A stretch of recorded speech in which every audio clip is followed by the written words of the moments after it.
something simple, like, "I hope so." I expected him to leave then. Instead, he nodded, took a step back, then paused again. "You know," he said, "I don't usually say this, but every time I come here, it feels calm, like the kind of place where someone listens." That was when the moment shifted, not in a dramatic way, just a small turn, like a page being folded differently. I felt seen, not as a woman alone in her living room, but as a person who had built a quiet life, piece by piece. I thanked him again, and he left, or so I thought. A few minutes later, as I was setting the pizza on the table, there was another knock. I opened the door, surprised to see him standing there, holding his cap in his hands. "I'm sorry," he said quickly. "I forgot to give you this." He handed me a small packet of seasoning. Then softer he added, and I wanted to say, "Thank you for being kind. You'd be surprised how much that stays with someone." We talked for a moment longer, just words about the weather, about how the neighborhood had changed over the years. Nothing rushed. Nothing crossed a line. Just two people standing at the edge of their own lives, acknowledging each other. After he left, I sat down on the couch, the pizza untouched, and felt something warm settle in my chest. Not excitement, not longing, something steadier. A reminder that connection can arrive quietly, and that even brief moments can matter. That was the night the pizza boy returned to my living room, and what he said stayed with me long after the door closed. The next few days passed more slowly than usual, as if time itself had noticed something had shifted. I went back to my routines, morning coffee by the window, the quiet hum of the television in the evenings, phone calls with my sister that always ended with us laughing about nothing in particular. Still, his words returned to me at odd moments. "You'd be surprised how much that stays with someone." I realized they stayed with me too. It wasn't that I was waiting for him. I told myself that more than once. But when I ordered pizza again the following week, I felt a small flutter of curiosity that made me shake my head at myself. At my age, you learn to recognize those feelings without letting them run the show. The knock came just after 7. When I opened the door, it wasn't him. I felt relieved and oddly disappointed at the same time, which made me laugh once the door was closed. Life has a way of reminding you how human you still are. Later that evening, I carried my plate into the living room and sat in my favorite chair. The lamp glowed, the same soft light, and I thought about how much of my life I'd spent being busy. Work, family, responsibilities. Somewhere along the way, I had learned to keep my world tidy and contained.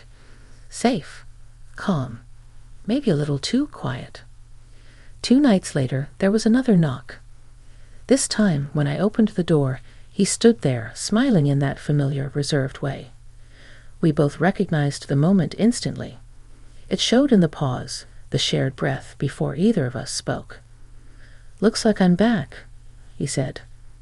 "So it seems," I replied, and we both smiled. The exchange was simple, but easier than before.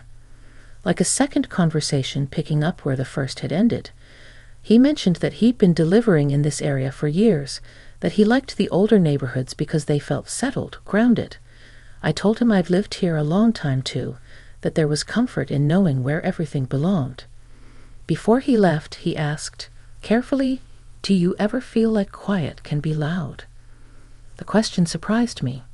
I considered it honestly. "Sometimes," I said, "but I think it's asking us to listen." He nodded, as if that was exactly the answer he'd hoped for. After he left, I noticed something new. The living room didn't feel empty. It felt present, as though the walls had heard us and were holding on to the sound of it.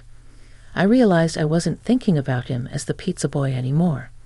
He was simply someone who had crossed my path and left it a little warmer.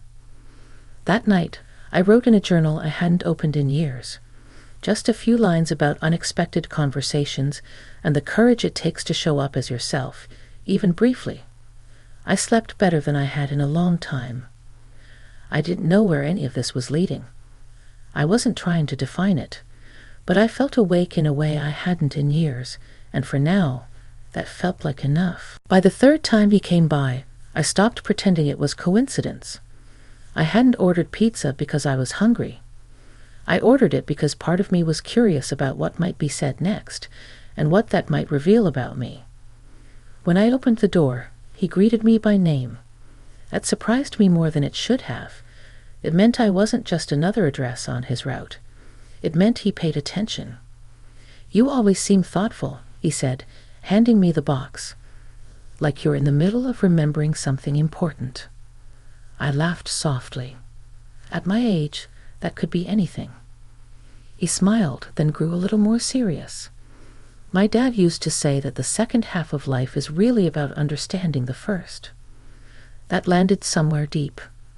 I stepped aside slightly, not inviting him in, but making space for the conversation to breathe. The living room light spilled into the hallway, and for a moment we stood there, two people framed by an ordinary evening. We talked about small things that felt big, about change, about how the world moves faster than it used to, and how sometimes that leaves people behind. He shared that he'd taken the delivery job after a long stretch of uncertainty, trying to find his footing again. I told him I'd rebuilt my life more than once, and that each time it took longer but felt truer.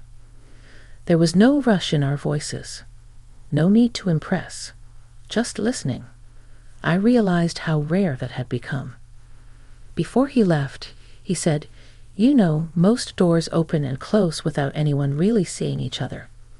I'm glad this one didn't." After he walked away, I sat in the living room and let the quiet settle again. It felt different now.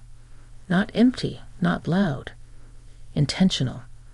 I thought about how many years I'd spent being strong, being practical, being composed, and how strength, I was learning, also includes letting moments matter.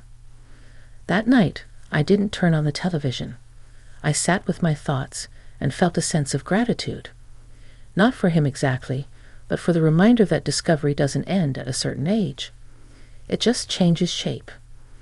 I didn't know what the next knock would bring, but I knew I'd answer it as myself, fully, and without fear. The last time he came by, it was earlier than usual. Late afternoon light filled the living room, revealing dust motes drifting like they had nowhere else to be. I remember thinking how honest daylight can feel, how it doesn't hide much, and maybe that was fitting. When I opened the door, he didn't have a pizza box in his hands, just a small paper bag and a thoughtful expression. "I'm off delivery starting tomorrow," he said. "Different job, different hours." I felt the news more than I expected. Not loss exactly, but the closing of something gentle and unfinished. I nodded, letting the moment settle between us. "I didn't want to disappear without saying goodbye," he added. "These talks, they mattered to me." I told him they mattered to me too. And that surprised me, how easily the truth came out when there was nothing left to protect. We stood there, not trying to extend the moment, just honoring it. He thanked me again for listening, for being open. I thanked him for reminding me that connection doesn't have an age limit, and that sometimes it arrives disguised as routine. Before he left, he said something I'll always remember. "Some people come into your life to stay. Others come to wake you up." After the door closed, I sat in my chair and looked around the living room. Same furniture, same lamp, same quiet street outside, but I wasn't the same. I felt steadier, more present in my own life. I didn't need anything more from the experience. It had already given me what I didn't know I was missing. A reminder that respect can be felt instantly. That being seen doesn't require a long story. And that growth can happen in the smallest spaces. That evening, I made dinner instead of ordering in. I ate slowly, savoring not just the food, but the calm confidence settling inside me. Some moments don't ask to be continued. They ask to be remembered.